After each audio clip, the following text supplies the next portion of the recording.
নির্যাতিতার বাড়িতে ফোন করার নির্দেশ দেননি সন্দীপ ঘোষ। সিবিআইয়ের কাছে দাবি আরজি করের প্রাক্তন অধ্যক্ষের। টানা 14 দিনের জেরার পর প্রথম সামনে আসলো সন্দীপ ঘোষের বয়ান। আর কি তথ্য পেল সিবিআই? তদন্তের অগ্রগতি কতদূর? জাস্টিস কি মিলবে? আরজি কর কাণ্ডে প্রশ্নের পাহাড় ফুঁসছে রাজ্য তথা দেশ।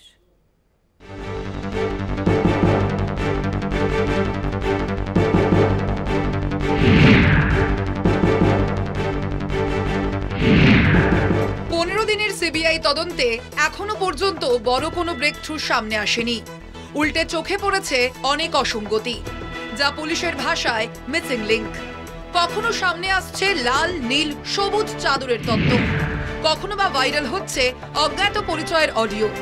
শোনা যাচ্ছে হাসপাতালের সহকারী সুপার পরিচয়ে মহিলা কণ্ঠ, পরিবারকে আত্মহত্যার খবর দেওয়ার কথোপকথন।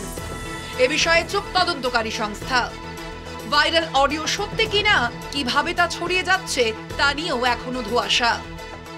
জানি না এটা ব্যাপারে কোথা দিয়ে জোগাড় করেছে আমরা কি আপনারা কি জানাবেন কিছু এজেন্সিকে? না না না ভাইরাল কি না না না এটা আমরা বা কোর্টকে জানানো না না না এটা আমরা কোনো হিসাব নিয়ে পরে চিন্তা ভাবনা করি। আগে দেখব বিষয়টা, তারপর তো আমরা কিছু বলতে পারবো। আমরা কিছু দেখি তদন্তে প্রভাবিত হতে পারে। না না কেন প্রভাবিত?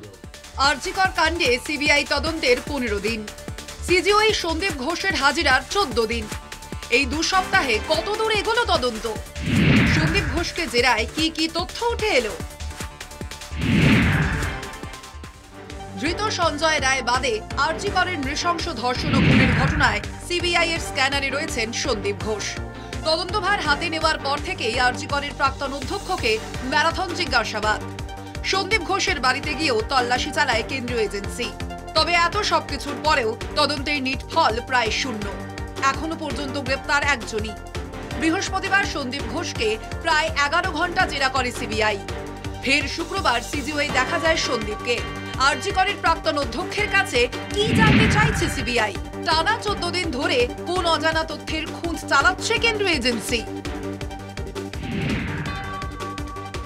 সামনে এলো সিবিআই কে দেওয়া সন্দীপের বয়ানের কিছু তথ্য। জেরায় কি বলেছেন সন্দীপ? নির্যাতিতার বাড়িতে ফোন করার নির্দেশ দিইনি, সুইসাইডের কথা বলার প্রশ্নই নেই। 9 আগস্ট বেলা 11টায় আরজি করে পৌঁছই। সকাল 9:45 থেকে 9:50 নাগাদ সুমিত রায় তপাদার প্রথম ফোন করে। সেই সময় স্নানে থাকায় ফোন ধরতে পারিনি। সকাল 10টা নাগাদ সুমিত রায় তপাদারকে ফোন করি। তপাদারের কাছে পুরো বিষয় শুনে অবাক হই। টালা থানার ওসি, সুপার, সহকারী সুপারকে ফোন করি। সেই সময় টালা থানার ওসি ছাড়া কেউ ফোন ধরেননি। ওসি টালাকে ঘটনাস্থল সংরক্ষণের নির্দেশ দিই। তারপর চেস্ট বিভাগের প্রধানকে ফোন করি। সিবিআই তদন্তের গতি নিয়ে গত বুধবার কটাক্ষ করেন খোদ অভিষেক বন্দ্যোপাধ্যায়ও। কেন সন্দীপ ঘোষকে গ্রেপ্তার করা হচ্ছে না সেই প্রশ্নও তোলেন তৃণমূল সেনাপতি। কেন 14 দিন এই খুন আর ধর্ষণের মামলায় সন্দীপ ঘোষ অ্যারেস্ট হয়নি? সিবিআই কে জবাব দিতে হবে। পিসিকে গিয়ে কানে কানে একলা একলা জিজ্ঞেস করুন সন্দীপ ঘোষকে বাঁচানোর জন্য আপনার পিসি কি করেছেন, কি নির্দেশ দিয়েছে। এর মধ্যে আরজি করের সহকারী সুপার সুচরিতা সরকারকেও জিজ্ঞাসাবাদ করেছে সিবিআই। সূত্রে খবর, ঘাবড়ে গিয়ে পরিবারকে আত্মহত্যার কথা বলেছেন স্বীকারোক্তি আরজি করের সহকারী সুপারের। সূত্রে খবর, কলকাতা পুলিশের কাছেও একই স্বীকারোক্তি দিয়েছেন সহকারী সুপার। মেয়েদের রাত দখল, নবান্ন অভিযান থেকে বন্ধ, রাজনৈতিক তর্ক বিতর্ক তো চলছেই।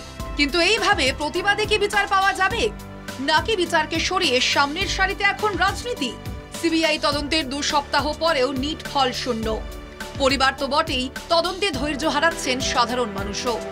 শুক্রবার ফের আরজি করে যান সিবিআই এর তদন্তকারী আধিকারিকরা। প্রশ্ন একটাই, বিচার চেয়ে প্রতিদিনের এই অপেক্ষার শেষ কবে? কলকাতা টিভি।